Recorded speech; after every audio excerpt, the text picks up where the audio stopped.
नमस्कार। आकाशवाणी से प्रस्तुत है समाचार संध्या।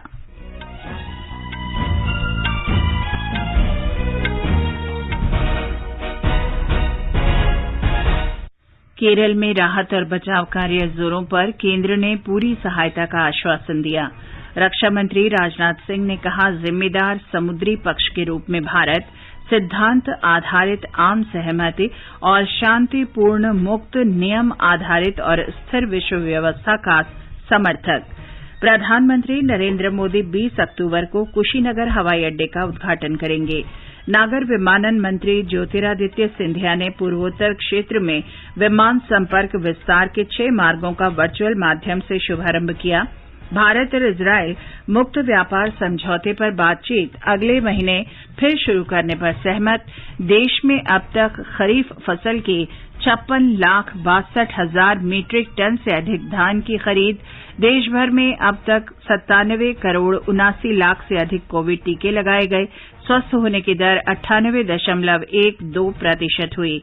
डेरा सच्चा सौदा के पूर्व प्रमुख गुरमीत राम रहीम और 4 अन्यों को 2002 के हत्या मामले में आजीवन कारावास। सेंसेक्स और निफ्टी रिकॉर्ड ऊंचाई पर। और दुबई में 2020 क्रिकेट विश्व कप में भारत और इंग्लैंड का अभ्यास मैच जारी।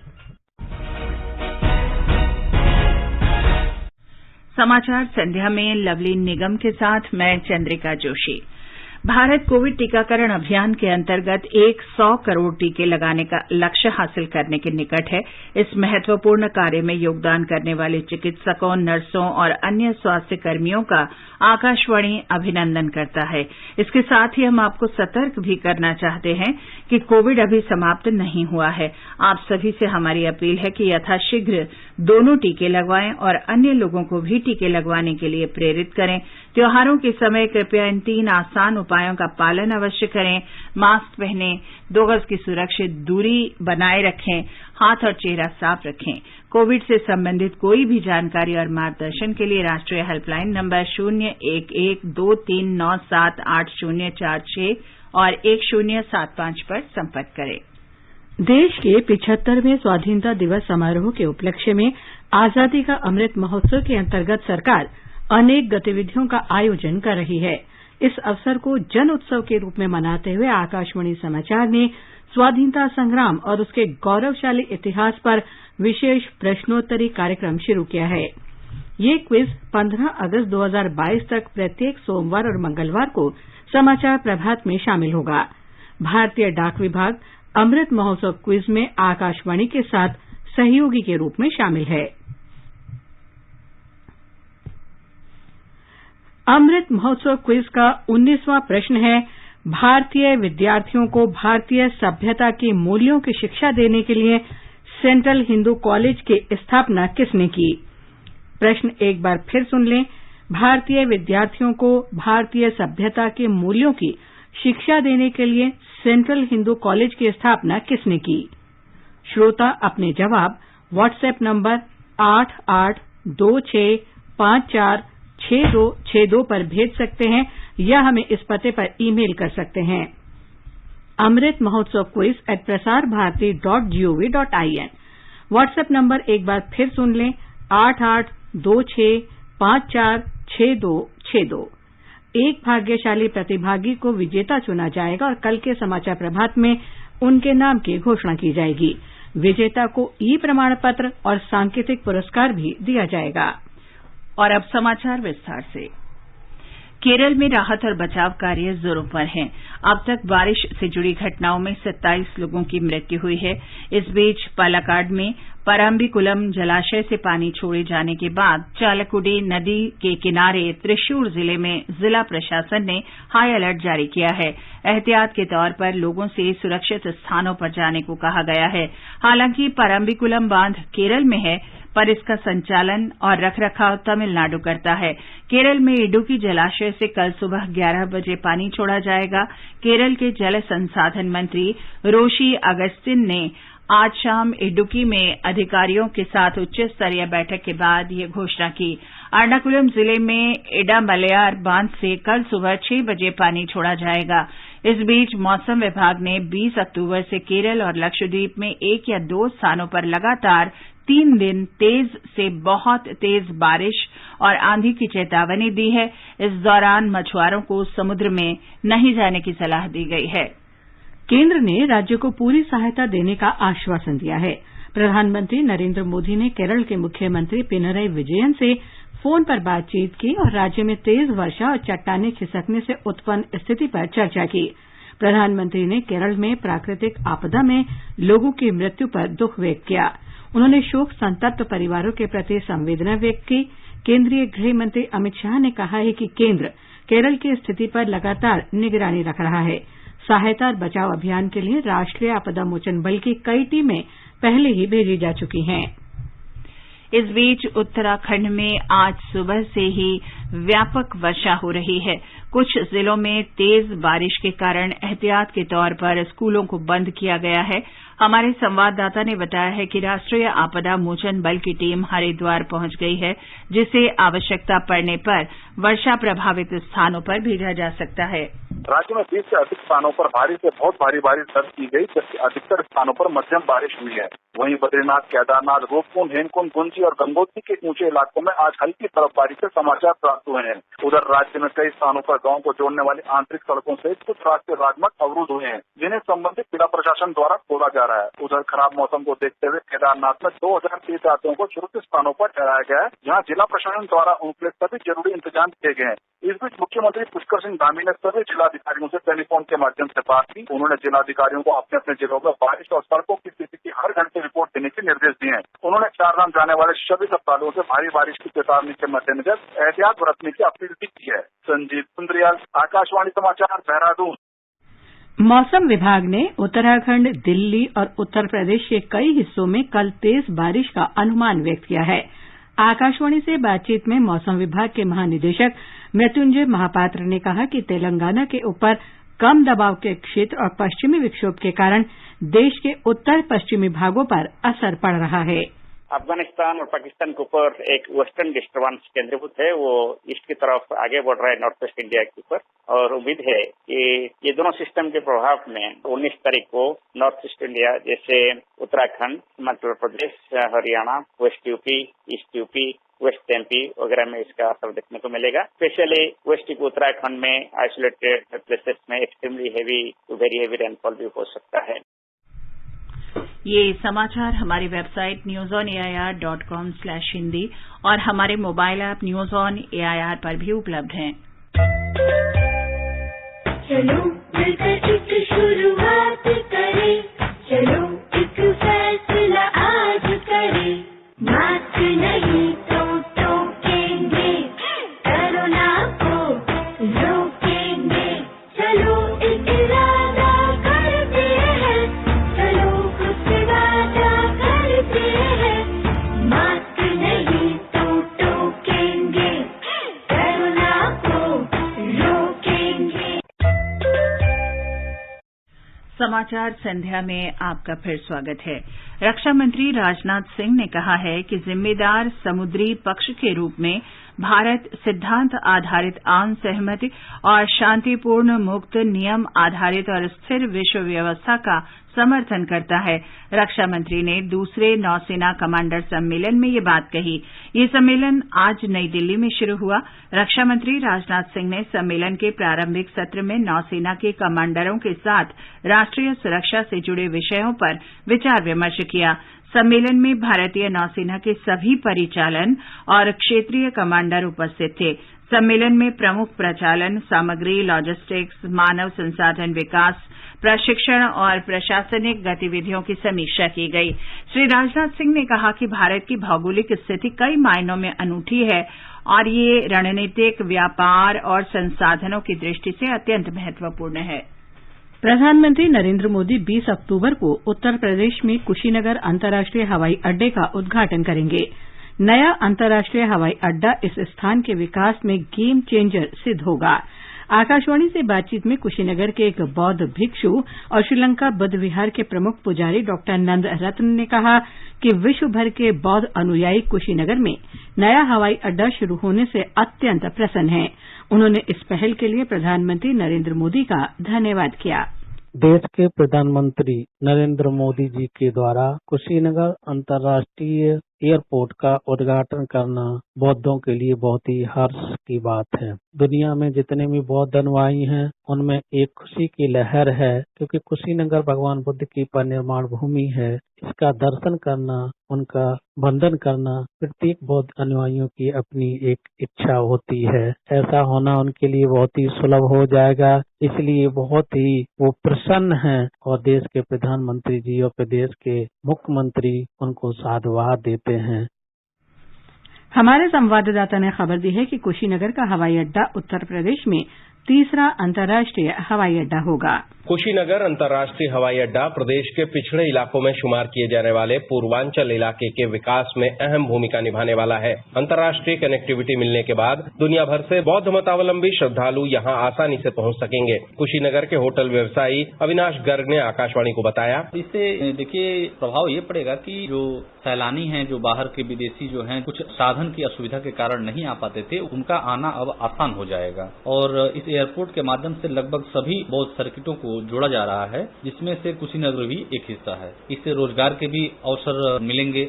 पर्यटन उद्योग के विकास से होटल, रेस्टोरेंट, ट्रैवल एजेंसियों, टूर गाइड और अन्य सुविधाएं देने वाले लोगों की आय बढ़ेगी और इसके साथ ही इस क्षेत्र के काला नमक चावल, केले के उत्पाद और टेराकोटा जैसे उत्पादों को भी अंतर्राष्ट्रीय मंच और बाजार मिलेगा, जिसके संवर्धन के लिए राज्य सरकार एक जिला एक उत्पाद योजना के तहत काम कर रही है। कुशीनगर से डॉक्टर विवेक पांडे के साथ सुशील चंद्र तिवारी, आकाशवाणी समाचार, लखनऊ। नागर विमानन मंत्री ज्योतिरादित्य सिंधिया ने आज पूर्वोत्तर में हवाई सेवा के विस्तार के लिए 6 मार्गों पर विमान सेवा का वर्चुअल माध्यम से उद्घाटन किया। पूर्वोत्तर में अब शुरू किए गए हवाई मार्ग हैं कोलकाता से गुवाहाटी, गुवाहाटी से आइजॉल, आइजॉल से शिलंग, शिलंग से आइजॉल, आइजॉल से गुवाहाटी और गुवाहाटी से कोलकाता। नागर विमानन मंत्रालय ने कहा है कि इन क्षेत्रों के स्थानीय लोग काफी समय से ये विमान मार्ग शुरू करने की मांग कर रहे थे। इस अवसर पर श्री सिंधिया ने कहा कि 2014 में पूर्वोत्तर क्षेत्र में केवल 5 हवाई अड्डे काम कर रहे थे। 7 वर्ष की अल्प अवधि में इनकी संख्या बढ़कर 15 हो गई है। भारत और इजरायल अगले महीने मुक्त व्यापार समझौते पर बातचीत फिर शुरू करने पर सहमत हो गए हैं। इजरायल के विदेश मंत्री के साथ वार्ता के बाद भारत के विदेश मंत्री डॉक्टर एस जयशंकर ने बताया कि मुक्त व्यापार समझौते पर वार्ता नवंबर में शुरू होगी और उन्होंने विश्वास व्यक्त किया कि अगले वर्ष जून तक संपन्न हो जाएगी। दोनों देशों के मंत्रियों ने व्यापक क्षेत्रीय और वैश्विक मुद्दों पर चर्चा की। वे कोविड टीकाकरण प्रमाणन की आपसी मान्यता पर सिद्धांत रूप से सहमत हुए। डॉक्टर जयशंकर ने इजरायल का अंतर्राष्ट्रीय सौर गठबंधन के नए सदस्य के रूप में स्वागत किया। डॉक्टर जयशंकर ने भारत इजरायल संबंधों को मजबूत बनाने में भारतीय यहूदी समुदाय के महत्वपूर्ण योगदान का भी जिक्र किया। The Boston community has excelled as poets and artists in India. The name Nisima Zikr readily comes to mind, whom we honored with the Sahitya Academy Award. And people of my generation, in fact, grew up with the signature tune of All India Radio that was composed by a Jewish exile in India, Walter Paul. देश में 17 अक्टूबर तक खरीफ फसल के 56,62,000 metric ton से अधिक धान की खरीद हो चुकी है। ये खरीद केंद्र शासित प्रदेश चंडीगढ़ तथा हरियाणा, हिमाचल प्रदेश, जम्मू कश्मीर, पंजाब और उत्तराखंड में हुई है। न्यूनतम समर्थन मूल्य पर खरीद से 3,71,919 किसानों को 11,000 करोड़ रुपए से अधिक का लाभ मिला है। ये समाचार आकाशवाणी से प्रसारित किए जा रहे हैं। ताजा समाचार जानने के लिए आप हमारे Twitter handle @AIR News Hindi को फॉलो कर सकते हैं। आगे बढ़ने से पहले मुख्य समाचारों पर एक नजर। केरल में राहत और बचाव कार्य जोरों पर, केंद्र ने पूरी सहायता का आश्वासन दिया। रक्षा मंत्री राजनाथ सिंह ने कहा, जिम्मेदार समुद्री पक्ष के रूप में भारत सिद्धांत आधारित आम सहमति और शांतिपूर्ण, मुक्त, नियम आधारित स्थिर विश्व व्यवस्था का समर्थक। प्रधानमंत्री नरेंद्र मोदी 20 अक्टूबर को कुशीनगर हवाई अड्डे का उद्घाटन करेंगे। नागर विमानन मंत्री ज्योतिरादित्य सिंधिया ने पूर्वोत्तर क्षेत्र में विमान संपर्क विस्तार के 6 मार्गों का वर्चुअल माध्यम से शुभारंभ किया। भारत और इजरायल मुक्त व्यापार समझौते पर बातचीत अगले महीने फिर शुरू करने पर सहमत। देश में अब तक खरीफ फसल के 56,62,000 मीट्रिक टन से अधिक धान की खरीद। देश भर में अब तक 97 करोड़ 79 लाख से अधिक कोविड टीके लगाए गए। स्वस्थ होने की दर 98.12% हुई। डेरा सच्चा सौदा के पूर्व प्रमुख गुरमीत राम रहीम और 4 अन्य को 2002 के हत्या मामले में आजीवन कारावास। सेंसेक्स और निफ्टी रिकॉर्ड ऊंचाई पर। और दुबई में 2020 क्रिकेट विश्व कप में भारत और इंग्लैंड का अभ्यास मैच जारी। राष्ट्रव्यापी कोविड टीकाकरण अभियान के अंतर्गत अब तक 97 करोड़ 79 लाख से अधिक टीके लगाए जा चुके हैं। स्वास्थ्य मंत्रालय ने कहा है कि कल 12,05,000 से अधिक टीके लगाए गए। कल 19,582 मरीज स्वस्थ हुए। स्वस्थ होने की दर 98.12% हो गई। कल 13,596 लोगों में संक्रमण की पुष्टि हुई। अब लगभग 1,89,000 रोगियों का उपचार चल रहा है। अब तक 59 करोड़ 19 लाख से अधिक कोविड जांच की जा चुकी है। डेरा सच्चा सौदा के पूर्व प्रमुख गुरमीत राम रहीम और 4 अन्य को 2002 के डेरा सिरसा के प्रबंधक रंजीत सिंह की हत्या के मामले में आजीवन कारावास की सजा सुनाई गई है। हरियाणा के पंचकुला में सीबीआई न्यायालय के जज सुशील कुमार गर्ग ने गुरमीत राम रहीम सिंह पर भारतीय दंड संहिता की धारा 302 के अंतर्गत 30 लाख रुपए और धारा 506 के अंतर्गत 1 लाख रुपए का जुर्माना लगाए जाने के भी आदेश दिए। 4 अन्य सह अभियुक्तों पर भी आजीवन कारावास के साथ जुर्माना भी लगाया गया है। भारतीय जनता पार्टी ने कांग्रेस पर 2 दिन पहले नई दिल्ली में आयोजित कांग्रेस कार्यकारिणी की बैठक में सरदार वल्लभ भाई पटेल की छवि को धूमिल करने का आरोप लगाया है। संवाददाताओं से बातचीत में भारतीय जनता पार्टी प्रवक्ता संबित पात्रा ने उन रिपोर्टों का हवाला दिया जिनमें कांग्रेस कार्यकारिणी के स्थायी आमंत्रित सदस्य तारिक अहमद कारा ने जम्मू कश्मीर के मामले पर सरदार पटेल के विरुद्ध अशोभनीय टिप्पणियां की थी। और इसी प्रकरण में उन्होंने कहा कि ये एक साधारण परिवार नहीं है। गांधी परिवार वह परिवार है जिसकी लेगेसी नेहरू जी से लेकर राहुल गांधी तक चली आ रही है। और इस पूरे प्रकरण में सरदार पटेल को उन्होंने नीचा करके दिखाया। तो स्वाभाविक रूप से चाटुकारिता, साइको फैंसी जिसे अंग्रेजी में कहते हैं, उसकी ये पराकाष्ठा है। एक परिवार ने सब कुछ किया और बाकी किसी ने कुछ नहीं किया। ये किस प्रकार की मानसिकता है कांग्रेस पार्टी की? आखिर कांग्रेस क्या कहना चाहती है? उपराष्ट्रपति एम वेंकैया नायडू ने मिलाद उन नबी की पूर्व संध्या पर सभी को बधाई दी है। श्री नायडू ने कहा कि पैगंबर साहब ने मानवता और करुणा के नेक मार्ग, सहिष्णुता और भाईचारे की राह दिखाई। और अब आर्थिक जगत की खबरों के साथ हैं विशाल शर्मा।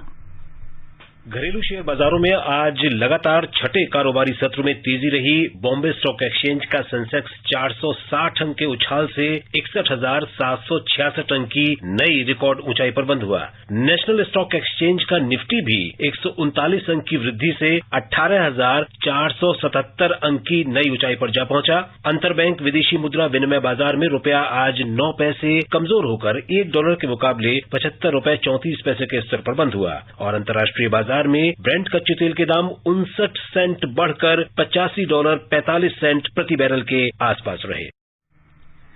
आईसीसी 2020 विश्व कप क्रिकेट में इस समय दुबई में पहले अभ्यास मैच में भारत का सामना इंग्लैंड से हो रहा है। भारत ने टॉस जीतकर पहले गेंदबाजी करने का फैसला किया। ताजा समाचार मिलने तक इंग्लैंड ने 8 ओवर में 2 विकेट पर 71 रन बना लिए। अबुधाबी में दूसरे क्वालिफायर मैच में ग्रुप ए में श्रीलंका और नामीबिया के बीच मुकाबला जारी है। नामीबिया ने ताजा समाचार मिलने तक 7 ओवर में 2 विकेट पर 35 रन बना लिए थे। इससे पहले एक अन्य क्वालिफायर मैच में आयरलैंड ने नीदरलैंड्स को 7 विकेट से हरा दिया। टॉस जीतकर नीदरलैंड्स ने पहले बल्लेबाजी करते हुए निर्धारित 20 ओवर में 106 रन बनाए। जवाब में आयरलैंड ने 15 ओवर और 1 गेंद में 3 विकेट पर 107 रन बनाकर मैच जीत लिया। केंद्रीय माध्यमिक शिक्षा परिषद सीबीएसई ने स्पष्ट किया है कि उसने आवधिक परीक्षाओं के संबंध में किसी प्रकार की आधिकारिक अधिसूचना जारी नहीं की है। सीबीएसई ने कहा है कि 12वीं कक्षा के छात्रों को भ्रमित करने के लिए सोशल मीडिया पर पहले चरण की आवधिक परीक्षाओं के नवंबर में आयोजित कराने के बारे में एक फर्जी डेटशीट चलाई जा रही है। आजादी का अमृत महोत्सव के अंतर्गत हर मंगलवार स्वतंत्रता संग्राम में प्राण न्यौछावर करने वाली वीरांगनाओं की वीर गाथा कड़ियों में जोड़कर आकाशवाणी लेकर आया है विशेष प्रस्तुति अपराजिता। भारत के स्वतंत्रता संग्राम में अनगिनत स्वतंत्रता सेनानियों ने अपने प्राणों की आहुति दी। कुछ इतिहास में अमर हो गए और कई गुमनाम। आजादी के अमृत महोत्सव के अंतर्गत 75 कड़ियों की श्रृंखला में हम उन वीरांगनाओं की बात करेंगे जिनका योगदान कभी भुलाया नहीं जा सकता। प्रत्येक मंगलवार परिक्रमा में सुनिए अपराजिता, देश की वीरांगनाओं को आकाशवाणी का सादर नमन।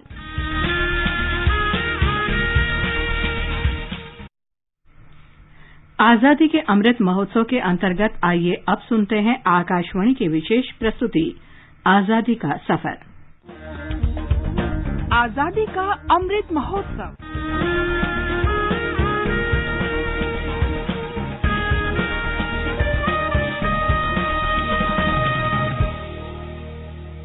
आजादी का सफर आकाशवाणी के साथ। भारत का गौरवशाली स्वतंत्रता संग्राम आधुनिक विश्व के अब तक के सबसे बड़े संघर्षों में से एक है। आकाशवाणी समाचार आपके लिए प्रतिदिन इस संग्राम की एक झलक लेकर आता है।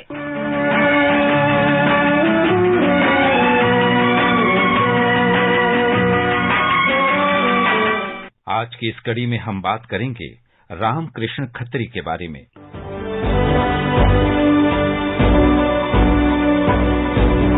18 अक्टूबर रामकृष्ण खत्री की पुण्यतिथि है। उनका जन्म 1902 में महाराष्ट्र के बुल्ढाना जिले में हुआ था। अपने छात्र जीवन से ही रामकृष्ण खत्री बाल गंगाधर तिलक से प्रभावित थे। उन्होंने उदासीन मंडल की स्थापना की, जहां उन्हें महंत गोविंद प्रकाश के नाम से जाना जाता था। रामकृष्ण खत्री हिंदुस्तान रिपब्लिक एसोसिएशन में शामिल हो गए थे। वहां राम प्रसाद बिस्मिल ने उन्हें उत्तर प्रदेश और मध्य प्रदेश में एसोसिएशन को फैलाने का काम दिया। काकोरी डकैती के बाद रामकृष्ण खत्री को पुणे से गिरफ्तार कर लिया गया और लखनऊ की जेल में डाल दिया गया। उन पर मुकदमा चला और उन्हें काकोरी डकैती में शामिल होने के लिए 10 साल की कैद की सजा सुनाई गई। जब खत्री जेल से रिहा हुए तो उन्होंने तुरंत अन्य कैदियों को जेल से रिहा करने के प्रयास शुरू कर दिए। रामकृष्ण खत्री के प्रयासों के कारण ही काकोरी में स्वतंत्रता सेनानियों का स्मारक बनाया जा सका। रामकृष्ण खत्री विशाल परिमाण में रचना करने वाले लेखक थे। उनकी पुस्तक शहीदों की छाया नागपुर से प्रकाशित हुई थी। उन्होंने काकोरी शहीद स्मृति पुस्तक भी लिखी।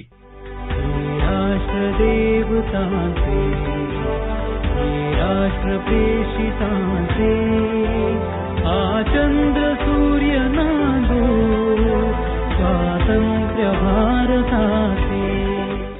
नारायण दत्त तिवारी का जन्म 18 अक्टूबर 1925 को उत्तराखंड के नैनीताल जिले में स्थित बलूटी गांव में हुआ था। उनके राजनीतिक जीवन की शुरुआत जल्दी ही हो गई थी। जब भारतीय स्वतंत्रता आंदोलन के दौरान उन्होंने एक लीफलेट लिखकर साम्राज्यवादी नीतियों का विरोध किया था, उन्हें 14 दिसंबर 1942 को गिरफ्तार कर लिया गया था। उन्हें नैनीताल के जेल भेज दिया गया, जहां उनके पिता पहले से ही बंद थे। 15 महीने बाद जेल से रिहा होने पर 1944 में उन्होंने इलाहाबाद विश्वविद्यालय में दाखिला लिया। नारायण दत्त तिवारी ने एमए राजनीति विज्ञान में विश्वविद्यालय में टॉप किया। उन्होंने उसी विश्वविद्यालय से एलएलबी के साथ अपनी शिक्षा जारी रखी और 1947 में इलाहाबाद विश्वविद्यालय के छात्र संघ के अध्यक्ष चुने गए। 1952 में हुए उत्तर प्रदेश विधानसभा के पहले चुनाव में वे नैनीताल निर्वाचन क्षेत्र से चुने गए। वे चौधरी चरण सिंह सरकार में वित्त और संसदीय कार्य मंत्री बने। नारायण दत्त तिवारी 3 बार उत्तर प्रदेश के मुख्यमंत्री रहे। उन्होंने केंद्र सरकार में उद्योग मंत्री, पेट्रोलियम मंत्री, विदेश मंत्री और वित्त तथा वाणिज्य मंत्री के रूप में काम किया। उन्होंने 2002 से 2007 तक उत्तराखंड के पहले मुख्यमंत्री के रूप में भी कार्य किया। ये राज्य उत्तर प्रदेश से अलग कर बनाया गया था। नारायण दत्त तिवारी ने आंध्र प्रदेश के राज्यपाल के रूप में भी काम किया। नारायण दत्त तिवारी का निधन उनके जन्मदिन 18 अक्टूबर 2018 को हुआ था।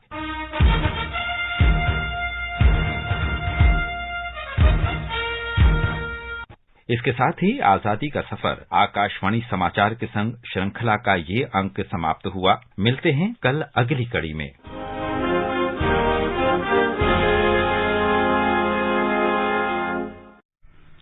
आकाशवाणी समाचार सुनते रहें और आजादी के अमृत महोत्सव में हमारे साथ शामिल रहें।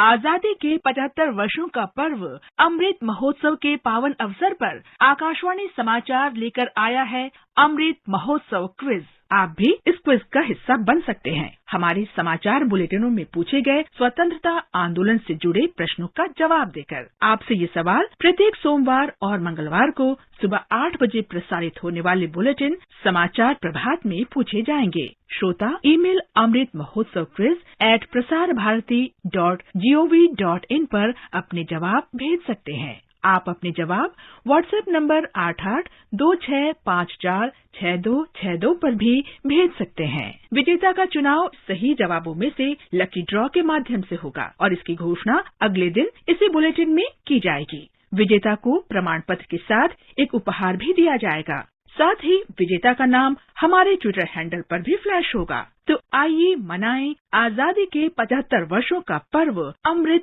महोत्सव आकाशवाणी समाचार के साथ।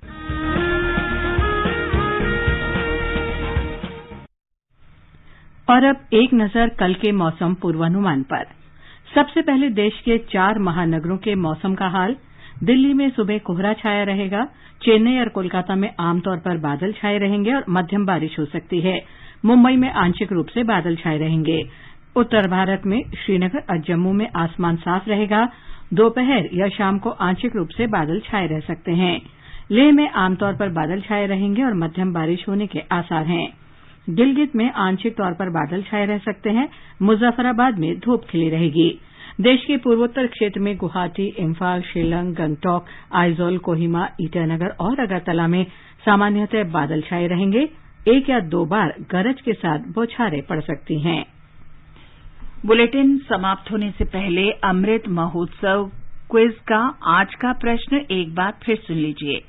भारतीय विद्यार्थियों को भारतीय सभ्यता के मूल्यों की शिक्षा देने के लिए सेंट्रल हिंदू कॉलेज की स्थापना किसने की? प्रश्न है, भारतीय विद्यार्थियों को भारतीय सभ्यता के मूल्यों की शिक्षा देने के लिए सेंट्रल हिंदू कॉलेज की स्थापना किसने की? आप अपने उत्तर व्हाट्सएप नंबर 8826546262 पर भेज सकते हैं। नंबर है 8826546262 या हमें इस पते पर ईमेल भी कर सकते हैं। ईमेल आईडी है amritmahotsavquiz@prasarbharati.gov.in। ये ईमेल आईडी है amritmahotsavquiz@prasarbharati.gov.in। और अंत में मुख्य समाचार एक बार फिर। केरल में राहत और बचाव कार्य जोरों पर, केंद्र ने पूरी सहायता का आश्वासन दिया। रक्षा मंत्री राजनाथ सिंह ने कहा, जिम्मेदार समुद्री पक्ष के रूप में भारत सिद्धांत आधारित आम सहमति और शांतिपूर्ण, मुक्त, नियम आधारित और स्थिर विश्व व्यवस्था का समर्थक। प्रधानमंत्री नरेंद्र मोदी 20 अक्टूबर को कुशीनगर हवाई अड्डे का उद्घाटन करेंगे। नागर विमानन मंत्री ज्योतिरादित्य सिंधिया ने पूर्वोत्तर क्षेत्र में विमान संपर्क विस्तार के 6 मार्गों का वर्चुअल माध्यम से शुभारंभ किया।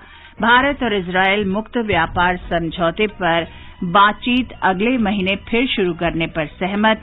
देश में अब तक खरीफ फसल के 56,62,000 मीट्रिक टन से अधिक धान की खरीद। देश भर में अब तक 97,79,00,000 से अधिक कोविड टीके लगाए गए। स्वस्थ होने की दर 98.12% हुई। डेरा सच्चा सौदा के पूर्व प्रमुख गुरमीत राम रहीम और 4 अन्य को 2002 के हत्या मामले में आजीवन कारावास। सेंसेक्स और निफ्टी रिकॉर्ड ऊंचाई पर। और दुबई में 2020 क्रिकेट विश्व कप में भारत और इंग्लैंड का अभ्यास मैच जारी। इसके साथ ही समाचार संध्या का ये अंक समाप्त हुआ। नमस्कार।